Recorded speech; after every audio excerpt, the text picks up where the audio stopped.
Hello, I'm the Angry Spork, taking issue with the adventures of Cyclops and Phoenix. Our main heroes join their rebel allies on a mission discovering the origins of a virus that plagues mutant kind in their own time. An ambush by Prelate Chavert forces Slim and Red to reveal their mutancy to their human compatriots, and Nate discovers his pampered duplicate Strife, managing to defeat him with the telepathic aid of his sister Rachel. These events, on top of Strife's accelerated conditioning as Apocalypse's next host, has Chavert, and Sabanour's most loyal soldier, reconsidering his devotion.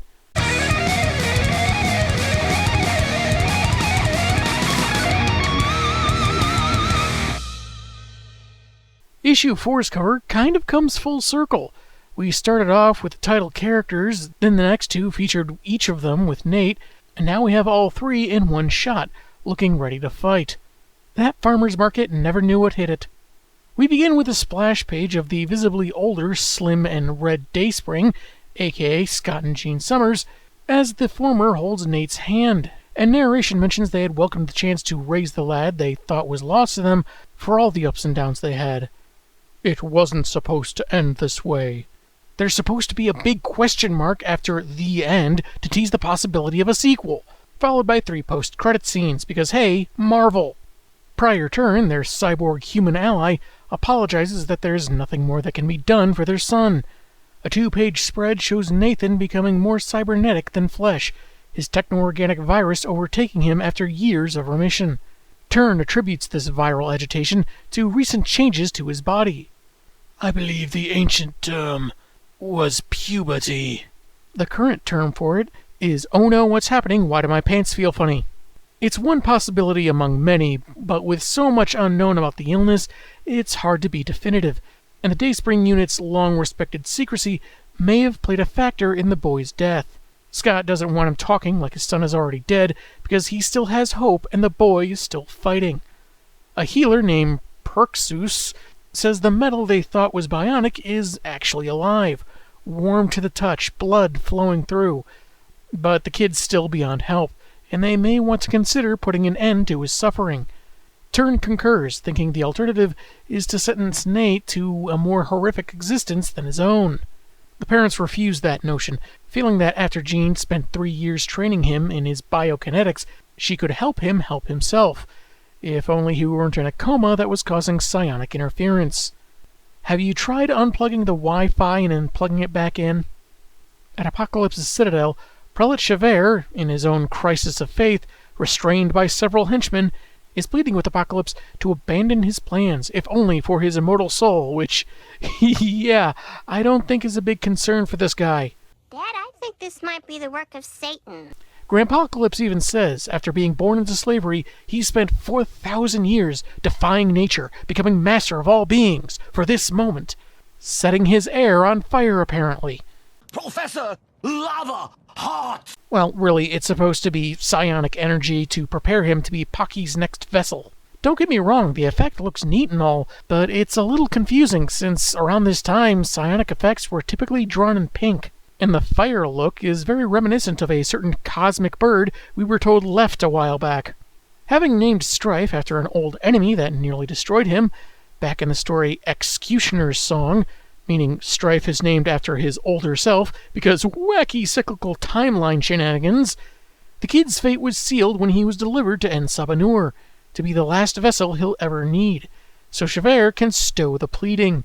Survival of the fittest, according to Pocky, necessitates a lesser life being sacrificed for a stronger one. Sounds like if a CEO was being totally honest. Though it begs the question, how strong can the latter life force be if it is so reliant on the weaker one? Chavert says he's just a kid, but his master says he's less than that. A means to an end. Now I can be my own tax deduction. He has his loyal minion taken away, choosing not to kill him while so close to his ultimate victory. Meanwhile, teetering between life and death, Nate's pain from the last 3 days is gone, replaced by a sensation of nothingness, able to see his family, barely able to hear them, while he's very tiny, feeling quite alone, begging them not to leave him. Rachel appears, saying they can't hear him since they're on the psychic plane, and she's taken the form of her 14-year-old self, a preference for a time before the Phoenix, Xavier's death, and an attack by the villain Ahab. Though now I need a fake ID to get into psionic bars. Really didn't think this one through. Nate hasn't got a clue what she's talking about, or why she calls him brother, but there isn't much time to get into details, only to say that he has a larger, supportive family than he can imagine, and to explain why he'll never have a home. In her defense, explaining the housing market, inflation caused by corporate greed, and economics in general is likely less complicated than a couple decades worth of comic book continuity. There's a raid going down tonight, the culmination of 3 years of piecing together what the Summerses believe to be the legacy virus released in their own era. Scott tells Jean that he can't leave Nate alone. Even if he can't do anything about his condition, he can at least be at his side for whatever happens. They exchange I love yous with Jean heading off, saying she'll be there in the morning to sing Nate his favorite song. Strangely enough, it's Thong Song by Cisco.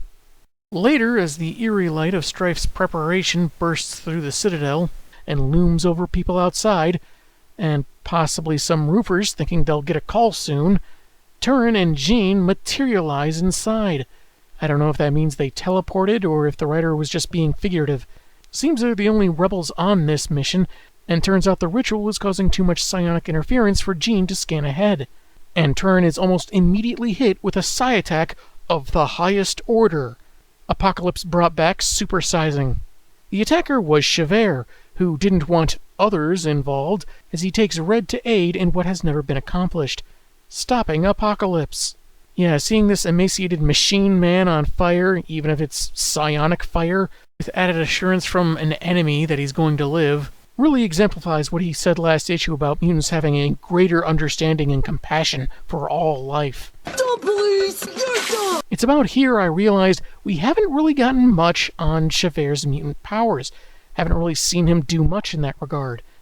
I guess he's supposed to have psychic abilities like Jean, but if they've been used, it's been so rarely, it might make more sense to think he's just a really tall dude passing for a mutant. Nate, meanwhile, is psychically needing the techno-organic half of his body, his home, before it went all bonkers on him. As he begins losing vitals, Rachel says his suffering is because he isn't trying hard enough. He can detect a stray thought a continent away, snuff out a star with his telekinesis with barely any conscious effort, all because of his heritage. Though he won't remember it when, if he survives, she reveals that she was Mother Ascani, who sent him to the future, created a clone decoy as a backup plan, and yoinked his parents from the past so that his mom could train him to hold back the virus with his TK, as she seems to phase her head into his. Little known fact, the Vulcan mind meld was originally a really strong headbutt. He'll need to sacrifice his other abilities to fight the virus on a cellular level every day for life. Or until you have an adoptive daughter that uses her powers to heal you as a precursor to becoming the Phoenix. Either or, really. Just as Rachel tells him he can do anything, his body begins flatlining, and the healer apologizes to Slim, only for the kid to spring up and begin regaining his more human form. Are you a real doctor or a doctor like Dr. Pepper's a doctor? His dad never gave up and wants the boy to rest, but he insists he can sense Red's thoughts and that she needs them both. In the enemy stronghold, Strife has apparently reached an internal temperature of 160 degrees, because he's ready for his father to assimilate his body. Apocalypse begins mocking all he's outlived: Xavier, Magneto, Sinister, the Ascani, gloating how he was right all along, that he has survived, until he's hit with a telepathic attack. He starts monologuing. It's Javert, dangling an unconscious goon, I guess they thought, and Jean, saying that even if he's been twisted by the villain, the boy is still an individual with a right to his own life. Since he's worked too hard for this, allegedly for mutant dominance as much as his own existence, Pocky doesn't care if it's 1 life or 100,000. He's going to survive, seeming to have taken care of his attackers in one blast. He continues his ritual with the kiss of Apocalypse. This took an awkward turn. I know it's not sexual or anything, but still, who'd want to smooch the Crypt Keeper for any reason? However, it's this contact that makes it clear to Pocky this kid is a clone, a gene copy. He should have seen this coming whichever kid he had, Nate's mom is Madeline Pryor, who herself is a gene copy.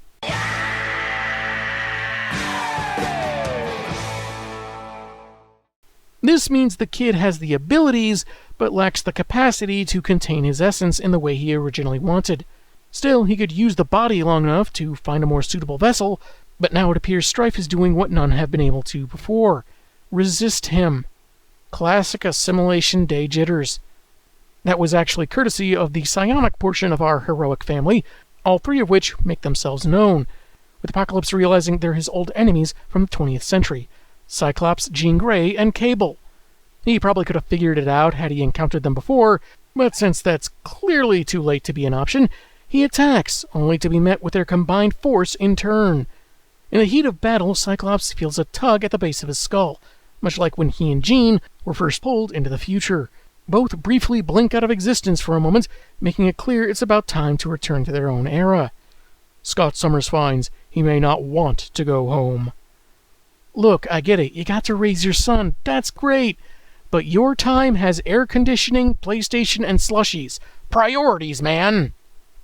All Jean can deduce is that a power greater than hers has been anchoring them in the future, one that's now gone, so they could have hours or moments. Pocky decides to taunt them, asking if their split-second disappearances was because they realized he still has the power to defeat them, because that sounds so convincing when he's being lasered and fricasseed.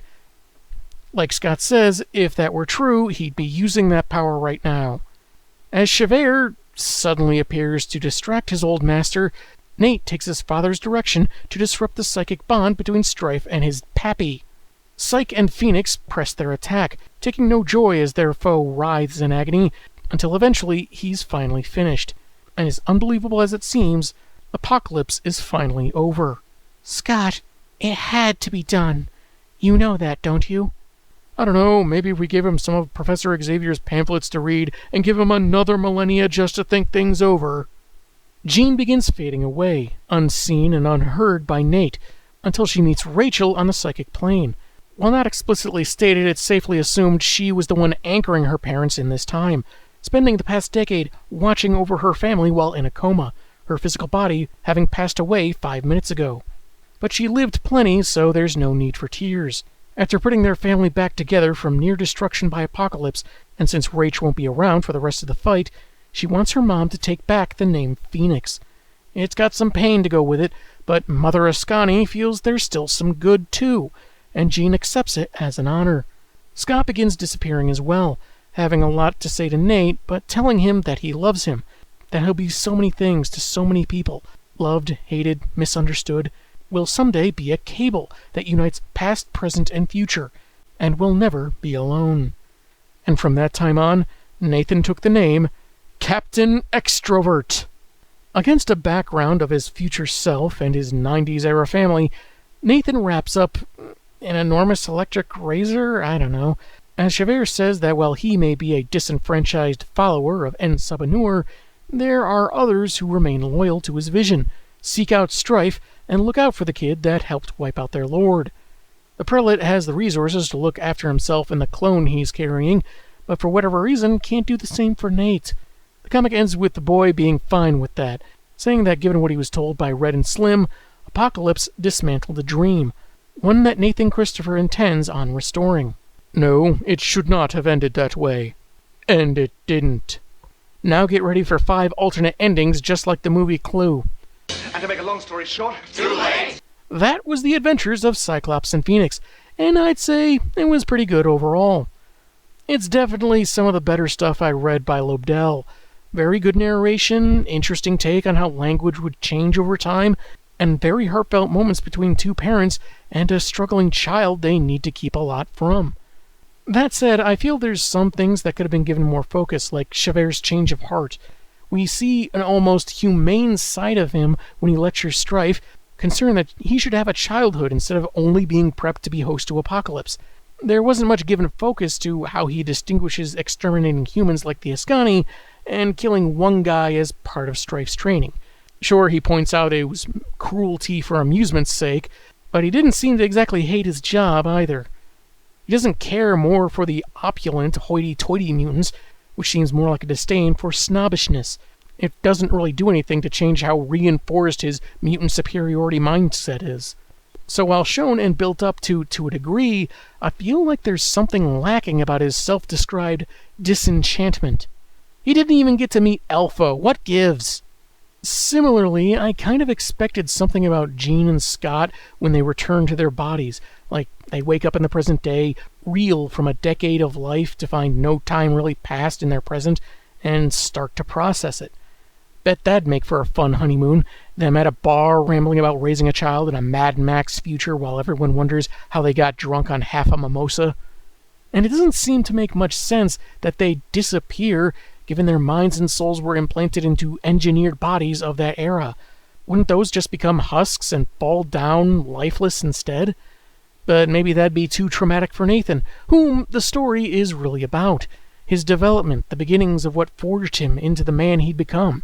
The senselessness of a despotic world, never quite being told everything, thriving just to get by, and the motivational exposition from Rachel probably helped too. Now, each individual issue had decent pacing in and of themselves, but taking all four into account is another matter. The first basically ends with Scott and Jean beginning their mission to raise Nate and end Apocalypse's rule. The second spends most of the time trying to get them into a city they need to be in. The third has them established as part of a rebellion, and the fourth begins by throwing us right into Nate's near-death experience. The time skips aren't necessarily bad, and the exposition to cover some stuff that happened in between issues is handled better than other comics I've read. But I think somewhere in between is where it loses some of the details that would have fleshed out Chavert's arc, Nathan's development, and certain things he was told instead of the full truth. Not considerably, though, because, again, it's still a good story told well. And it did kind of fumble the passage of time a bit, making it seem a little confused how long the Day Springs have been traveling or joined with Turin's forces. Where's Al Calavici when you need him? Do it, Gushy, damn it, or I'll smash your brains off! The art wasn't entirely to my liking, some of the inking used for shadowing feeling a bit scratchy, but it's not bad. In fact, for a world where everything's gone to pot, our main heroes passing for the lowest caste of humans, it's a good choice to represent the dirty, rough nature of the environment. I couldn't quite tell what some objects were, like the metallic items picked up by Chavert and Nate in issues 2 and 4 respectively, but that could be attributed to how far advanced tech had become, developing a kind of organic appearance to it. The shading and the shadowing probably played a factor in the ambiguity too. Also, a couple of times it looked like Astral Nate had his shorts airbrushed on, like someone forgot at the last minute he's not supposed to be Starkers. I kind of felt like the final panels with Apocalypse, as Jean and Scott finally end him, were a bit underscored.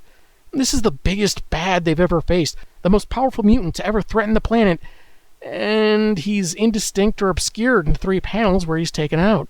Though perhaps there's a reason for that. He's been so high and mighty for so long, he goes out with more of a whimper than a bang. Added insult to injury sort of thing. No epic spectacle, just a feeble old fascist being overwhelmed by those he deemed inferior. I did like how Jean and Scott didn't really enjoy taking him down no matter how bad he was, showing they don't want to take joy in anyone's death. I thought this was a fine story to show us how Cable developed under parents that were closer to him than he knew, nudged him toward his destiny to realize his potential. It's got its blemishes, and maybe fans more interested in the Ascani son will feel differently, but I can't say I have many major problems with this.